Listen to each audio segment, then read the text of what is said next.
Congress party, Rahul Gandhi.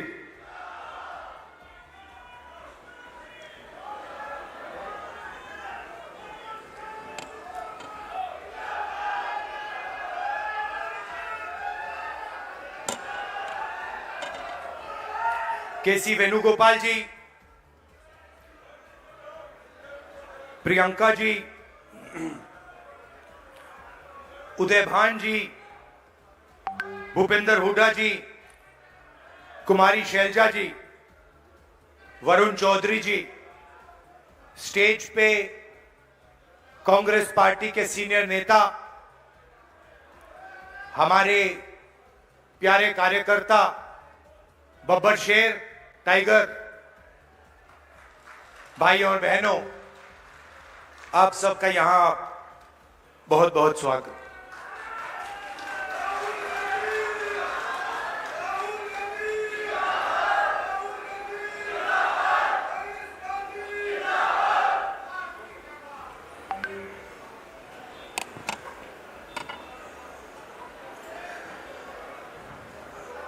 मैं सबका भाषण सुन रहा था। प्रियंका ने बात की, हुड्डा जी ने बात की, शैलजा जी ने बात की, और हर भाषण में सम्मान शब्द का प्रयोग किया गया।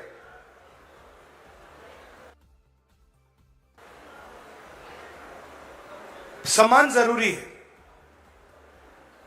और सबकी रिस्पेक्ट होनी चाहिए, सही बात है।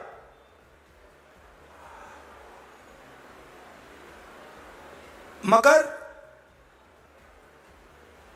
उतनी ही जरूरी बात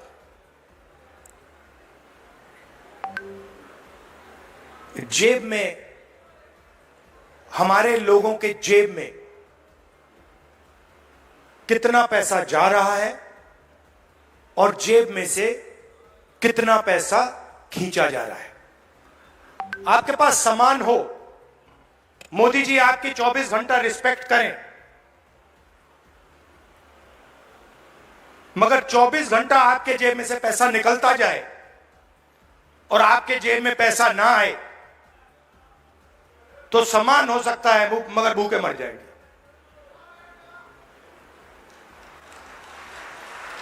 तो सामान की जगह है, मगर मेरे लिए उतना ही जरूरी सवाल कि हमारे गरीब लोगों के जेब में उनके बच्चों की शिक्षा के लिए,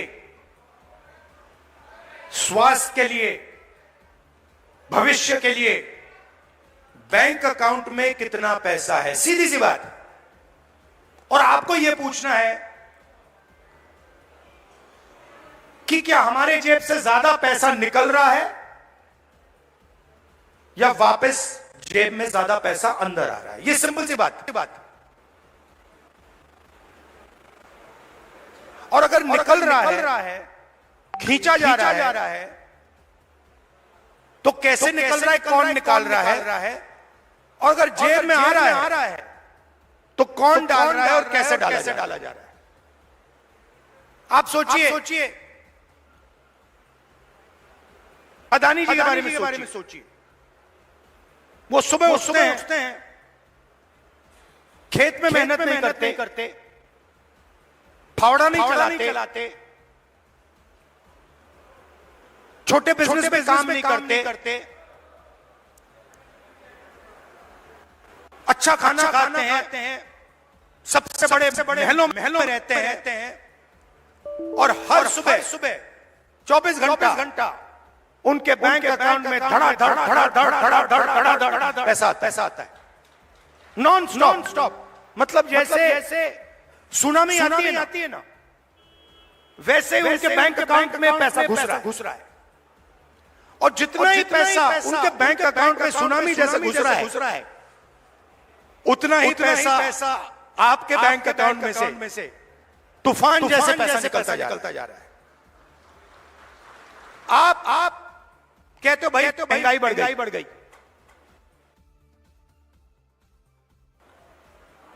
पेट्रोल के दाम बढ़ गए, के दाम बढ़ गए।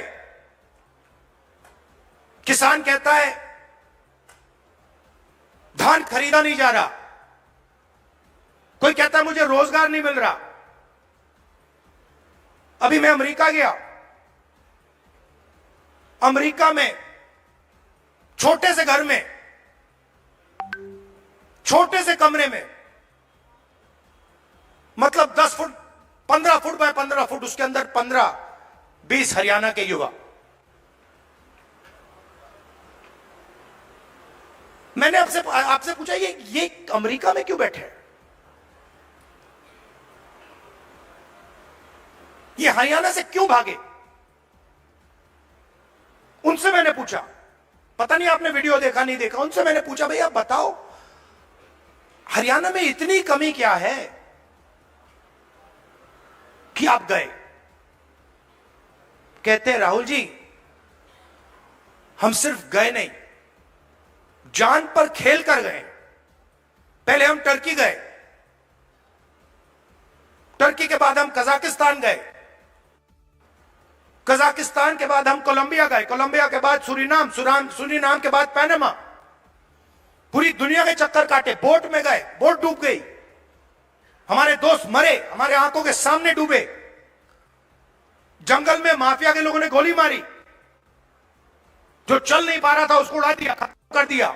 हमने उसकी लाश देखी, वीडियो देखा उन्होंने। हमारे लॉयर ने कहा भैया इसको वीडियो को आप न मत दिखा देना। वहां पे एक साथ खाना पका रहे हैं। एक मुझे कहता है राहुल जी मैं ट्रेलर में रहता हूं, हर रोज कोई ना कोई आकर मुझे पीट देता है,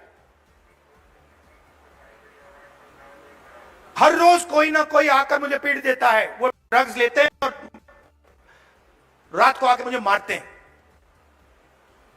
दूसरा कहता है भाई राहुल जी मेरा एक्सीडेंट हो गया, मेरा पूरा पेट बाहर निकल गया, मैं चल नहीं पाता हूं। उन्होंने मुझे कहा जाके हमारे परिवार से मिलिए। मैंने कहा क्यों? कहते हैं राहुल जी हम इनको 10 साल के लिए नहीं मिल पाएंगे। 10 साल के लिए हम ना अपनी माता, ना अपने पिता, ना अपने बच्चों को देख पाएंगे, क्योंकि अगर हम वापस गए तो वापस अमेरिका नहीं आ पाएंगे। मैंने पूछा कितने पैसे लगे, मतलब से कितना पैसा निकला रोजगार ढूंढने के लिए? कहते 50 लाख रुपए लगे। मैंने कहा कहां से आए? आधे कहते खेत बेचकर, दूसरे लोन किस दिया 2% प्रति महीना, मतलब साहूकार से लोन लिया। अगर कोई 2% प्रति महीना लोन ले लेता है वो बच नहीं सकता, उसमें डूबेगा वो।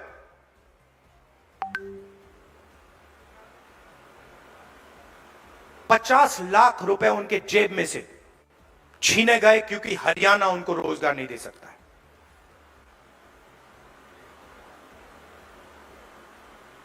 कहां गए? किसके हाथ में गए?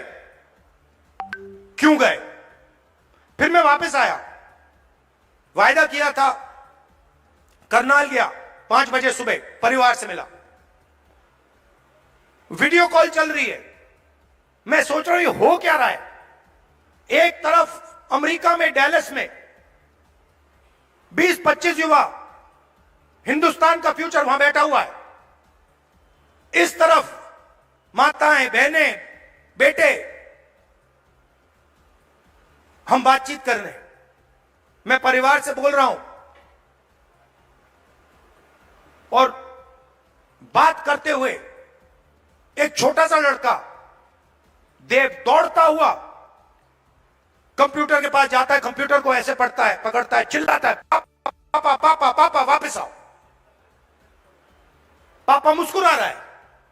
मैंने देखा ये मुस्कुराना नहीं चाहता, ये रोना चाहता है, मगर इसको अपने बेटे के सामने मुस्कुराना पड़ रहा है। क्यों? क्योंकि उसके जेब में से हर रोज पैसा निकाला जाता है। उसे कहा जाता है महंगाई है। क्यों है? क्योंकि अंबानी और अदानी जैसे लोग हिंदुस्तान के किसानों से, मजदूरों से उनका हक छीनते हैं, उनकी कमाई का पैसा छीनते हैं। हर रोज होता है, नया कानून बनता है, कहा जाता है किसान के लिए कानून बनाए गए। किसान के लिए अगर कानून बनाए गए हैं तो हिंदुस्तान के सारे किसान सड़क पे क्यों आए? क्योंकि किसान जानता है कि हमारे जेब में से एक और तरीके से अब पैसा छीना जाएगा। जमीन ले लेते हैं। भाइयों, आप एक बात समझो, आप एक दुनिया में हो जहां आप जमीन खरीदते हो। अगर आपको जमीन चाहिए, आप किसी और के पास जाते हो, कहते हो भैया मुझे जमीन चाहिए। वो आपसे कहता है ये 50 लाख की जमीन है, 50 लाख रुपए दो, 1 करोड़ रुपए दो, मैं आपको जमीन दूंगा। ये नॉर्मल होता है, हिंदुस्तान के हर नागरिक के साथ होता है। ये अंबानी अदानी के साथ नहीं होता। अदानी कहता है मोदी जी से, मोदी जी मुझे ये जमीन अच्छी लग रही है, कोई पेमेंट की जरूरत नहीं, हिंदुस्तान के किसान को परे कर दिया जाता है। नया शब्द विकास। विकास के लिए जमीन चाहिए। किसकी जमीन? गरीबों की जमीन, किसानों की जमीन। अमीरों की जमीन नहीं चाहिए विकास के लिए। मतलब अदानी जी से 1 एकड़ कभी नहीं लिया गया विकास के लिए। अंबानी से 1 एकड़ नहीं लिया गया विकास के लिए। हिंदुस्तान के किसानों से रोज विकास के लिए जमीन ली जाएगी। खेत खत्म हो गए, धान नहीं खरीदा जाता, सही रेट नहीं मिलता, फिर आप भागते हो सेना की ओर। आप कहते हो चलो यहां काम नहीं हुआ, चलो आर्मी में जाते हैं, बॉर्डर पे खड़े हो जाएंगे, देशभक्ति की आग है उसे जलाएंगे और वहां खड़े हो जाएंगे। फिर मोदी जी कहते हैं नहीं भैया, वहां से भी हम आपके जेब में से चोरी करेंगे। यह अग्निवीर स्कीम नहीं है, यह गलतफहमी में मत रहिए। यह जवानों के पेंशन चोरी करने का तरीका है। सीधी सी बात है। जो नॉर्मल जवान होता है उसे पेंशन दी जाएगी, पूरी जिंदगी उसे पेंशन दी जाएगी। जिसको अग्निवीर नाम दिया है उसे पेंशन नहीं मिलेगी। मतलब अग्निवीर से उसके जेब से पैसा छीना गया है। कहां गया? अदानी जी के जेब में। आप देखिए बड़ी बड़ी उनके, जाइए वेबसाइट पे जाइए, Adani defence. Adani defence Israel की कंपनी है, अमेरिका की कंपनी है, उसमें अदानी को लेना देना नहीं है। इजराइल की कंपनी हथियार बनाती है, उस पे अदानी का लेबल लगता है। कारतूस बनाती है, ड्रोन बनाती है, उस पे लेबल लगता है अदानी। और हिंदुस्तान की सेना अदानी से खरीदती है, मार्जिन अदानी बनाता है, उसका आधा राजनीतिक दल को मिल जाता है, मोदी जी की मार्केटिंग में चला जाता है। तो सम्मान बहुत जरूरी है, मगर पैसे के बिना सम्मान मिल ही नहीं सकता। और मेरा लक्ष्य, जितना पैसा मैं बता रहा हूं आपको, याद रखो, जितना पैसा इन्होंने अदानी अंबानी को दिया है उतना पैसा मैं हिंदुस्तान के किसान, मजदूर, गरीब, दलित उनके जेब में डालने वाला हूं। एक ना एक तरीका निकाल कर, एमएसपी दिलवाकर, कर्जा माफ कर मैं बता रहा हूं, जितना नरेंद्र मोदी ने इनको दिया ना, आप देख लेना, उतना पैसा हम कांग्रेस पार्टी में गरीबों को देने वाले हैं। सिंपल सी बात है, सिंपल सी बात है। आपके जेब में से कितना निकल रहा है और जेब में कितना जा रहा है। लोकसभा चुनाव में हमने बात कही, मैं आपको बताऊं मजे की बात। हमने कहा कि हम चाहते हैं कि हिंदुस्तान के हर गरीब महिला के बैंक अकाउंट में 1 लाख रुपए डालना है।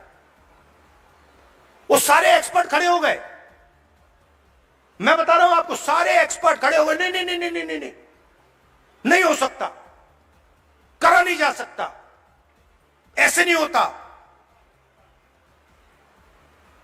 मैंने उनसे कहा देखो भैया, आप एक्सपर्ट हो, आपको जो बोलना है बोल दो, मगर 1 लाख रुपया हिंदुस्तान की गरीब महिलाओं को बैंक में जाएगा, आपको अच्छा लगे ना लगे, आपको जो कहना है जो करना है कर लो, मुझे कोई फर्क नहीं पड़ सकता। अगर 16 लाख करोड़ रुपया अदानी जैसे लोगों का कर्जा माफ हो सकता है, तो मैं बता रहा हूं 16 लाख करोड़ रुपया आपका कर्जा माफ हो सकता है। और मैं ये नहीं कह रहा हूं कि भैया उनका मत करो, इनका करो। मैं कह रहा हूं कि अगर अरबपतियों का हो सकता है तो फिर किसानों का हो सकता है। अगर आप न्याय चाहते हो, आप चाहते हो कि किसान का कर्जा माफ ना हो, मोदी जी कहते हैं किसान का कर्जा माफ नहीं होना चाहिए, तो फिर ठीक है, हर किसान इस बात को एक्सेप्ट करेगा, मगर फिर अदानी का भी 1 रुपया माफ नहीं होना चाहिए। अगर आप कहते हो कि अदानी का पैसा माफ होगा, तो फिर किसान का होगा, मजदूर का होगा, स्टूडेंट्स का होगा, माताओं बहनों का होगा। और अगर आप चाहते हो कि हिंदुस्तान के किसान का कर्जा माफ ना हो, हम एक्सेप्ट करने को तैयार हैं, मगर फिर अरबपतियों का नहीं होगा। मगर अगर आप उनको पैसा देते हो तो इनको देना ही पड़ेगा। हम ये 2 हिंदुस्तान नहीं चाहते, हमें एक हिंदुस्तान चाहिए, न्याय का हिंदुस्तान। इसीलिए हरियाणा में हमने 3-4 कदम लिए हैं, और इन चीजों का लक्ष्य एक ही है, आपके बैंक अकाउंट में पैसा डालना।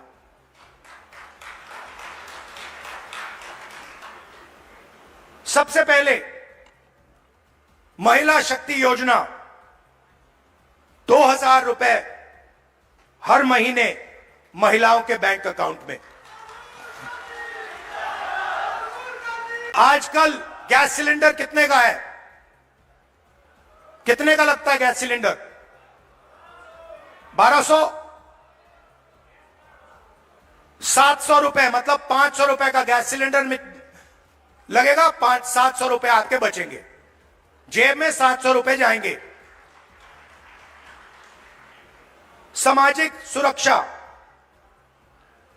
जो ओल्ड पेंशन स्कीम है, उसको हम फिर से लागू करेंगे, और 6000 रुपए हर महीने के विधवाओं को, बुजुर्ग लोगों को और डिसेबल्ड लोगों के बैंक अकाउंट में जाएगा।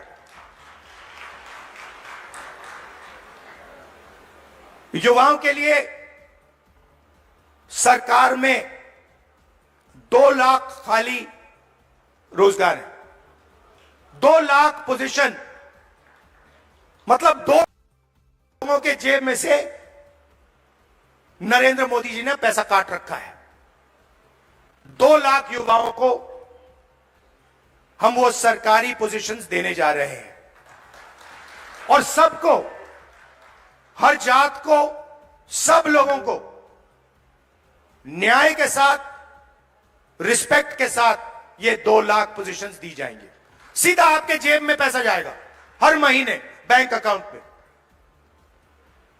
किसान को गारंटीड एमएसपी हरियाणा में, और जो अभी आपका धान नहीं खरीदा जा रहा है, चुनाव खत्म होते ही, कांग्रेस की सरकार आते ही आपके बैंक अकाउंट में धान के लिए पैसा जाना शुरू हो जाएगा। 100 गज के प्लॉट 3.5 लाख रुपए, 2 बेडरूम के मकान के लिए गरीब लोगों के लिए हम देने जा रहे हैं। 300 यूनिट फ्री बिजली और 25 लाख रुपए हेल्थ इंश्योरेंस के लिए हरियाणा की सरकार हरियाणा के गरीब लोगों को देगी। ये देखिए, और आखिरी बात, जो सबसे जरूरी बात, जाति जनगणना। मुझे यह पता लगाना है कि इस देश में कौन से जात के कितने लोग हैं। आप देखिए, आज दिल्ली की सरकार देखिए, 90 अफसर हिंदुस्तान की सरकार चलाते हैं। ओबीसी की आबादी कम से कम 50%, दलित की आबादी 15%, आदिवासी 8%, माइनॉरिटी 15%, उसको आप जोड़ेंगे 90% हो जाता है। 90 अफसर में से तो हिंदुस्तान के बजट को बांटते हैं, सब निर्णय लेते हैं। जो हमें आके कहते हैं कि भैया नहीं, गरीबों को पैसा नहीं दिया जा सकता, नहीं किसानों का कर्जा माफ नहीं किया जा सकता, नहीं बीमा का पैसा नहीं एकदम नहीं दिया जा सकता, वही लोग 90 में से 3 ओबीसी वर्ग के हैं। आबादी 50%, 90 में से 3 और 5% बजट का निर्णय वो लेते हैं और पीछे छोटे छोटे कमरों में उनको बंद कर रखा है। बड़ी मिनिस्ट्री में नहीं मिलेगी उनको, छोटी सी मिनिस्ट्री मिलेगी। बड़ी मिनिस्ट्री में वही 8-9% के लोग, उन्हीं परिवारों के लोग, काम चलता जाएगा। दलित 15% है। 100 रुपए में से 1 रुपये का निर्णय दलित अफसर लेते हैं। 15% आबादी, और अगर हिंदुस्तान की सरकार 100 रुपए खर्च करती है तो 1 रुपया दलित अफसर निर्णय लेता है। इसीलिए मैंने कहा है, कांग्रेस पार्टी ने कहा है, हम ये जानना चाहते हैं इस देश में कितने दलित, कितने आदिवासी, कितने पिछड़े वर्ग के लोग हैं, और ये भी जानना चाहते हैं कि इस देश का जो धन है, जो संस्थाएं हैं, जो बिजनेसेस हैं, उसमें दलित कितने, आदिवासी कितने, पिछड़े कितने, ये हम पता लगाना चाहते हैं। छोटा सा उदाहरण देता हूं आपको, आप चौंक जाओगे, हिल जाओगे। आप खेती करते हो, लगे रहते हो, आप छोटा बिजनेस चलाते हो, नोटबंदी लग जाती है, गलत जीएसटी लग जाती है, आपको दबाया जाता है, कुचला जाता है। फिर मैं आपसे पूछता हूं, 90% आबादी है आपकी, दलित, आदिवासी, पिछड़े, माइनॉरिटी, और गरीब जनरल कास्ट, उसमें 5% और जोड़ दो, 95% आपकी आबादी। अब मैं आपसे सवाल पूछता हूं, हिंदुस्तान के सबसे बड़े कॉर्पोरेट, 250 सबसे बड़े कॉर्पोरेट्स, उसमें मुझे बता दो ओबीसी कितने, दलित कितने, आदिवासी कितने, गरीब जनरल कास्ट के कितने, मुझे बता दो। नहीं जानते आप, मैं बताता हूं। 250 में से एक दलित नहीं है, एक आदिवासी नहीं है, एक पिछड़ा नहीं है, और पूरा का पूरा कॉर्पोरेट सेक्टर 24 घंटा कानून बनवाता है। उसमें आपका कोई है ही नहीं, एक दलित नहीं है, एक आदिवासी नहीं है, एक पिछड़ा नहीं है। आपका काम मजदूरी करना, कॉन्ट्रैक्ट पे काम लेना, अमेरिका भागना, और उनका काम काले कानून, किसान कानून बनाना, यही हो रहा है। तो हमने कहा भैया हम पता लगाना चाहते हैं कॉर्पोरेट इंडिया में, मीडिया में पिछड़े लोग कितने हैं, दलित कितने हैं, ये हमारे आए हुए। आप देखो, कर्ज की लिस्ट निकालो, इन्फ्लुएंसर्स की लिस्ट निकालो, बड़े बड़े मीडिया के जो ओनर्स हैं उनकी लिस्ट निकालो, उसमें आपको एक पिछड़ा नहीं मिलेगा, एक दलित नहीं मिलेगा, एक आदिवासी नहीं मिलेगा। मतलब 90% हिंदुस्तान है ही नहीं, गेम में ही नहीं है। यह सच्चाई है। और हरियाणा की सरकार पहला कदम है।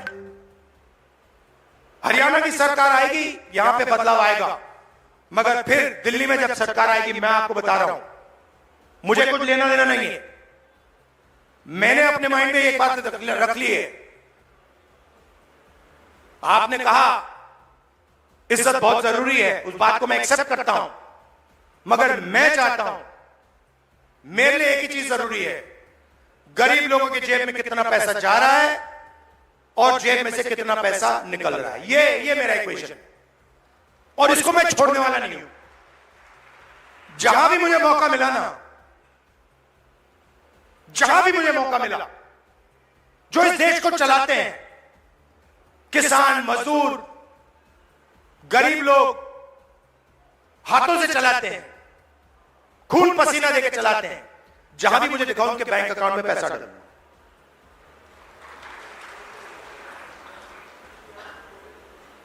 ये मैं आपसे कहना चाह रहा था।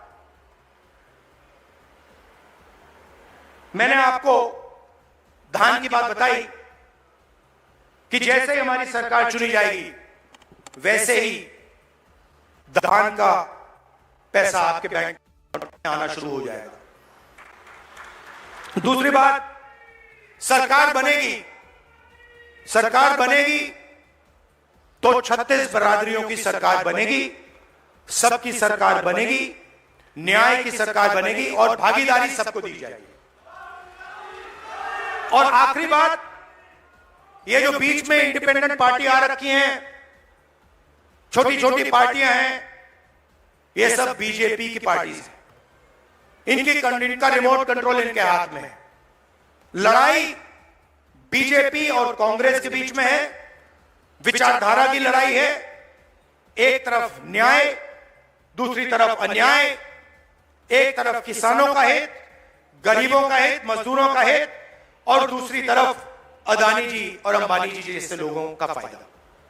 यह मोदी जी की सरकार नहीं है, यह अदानी जी की सरकार है। यह बात याद रखिए। और हरियाणा में अदानी जी जैसे लोगों की सरकार नहीं चाहिए। किसानों की, मजदूरों की, गरीबों की सरकार चाहिए। जब भी आपको मेरी जरूरत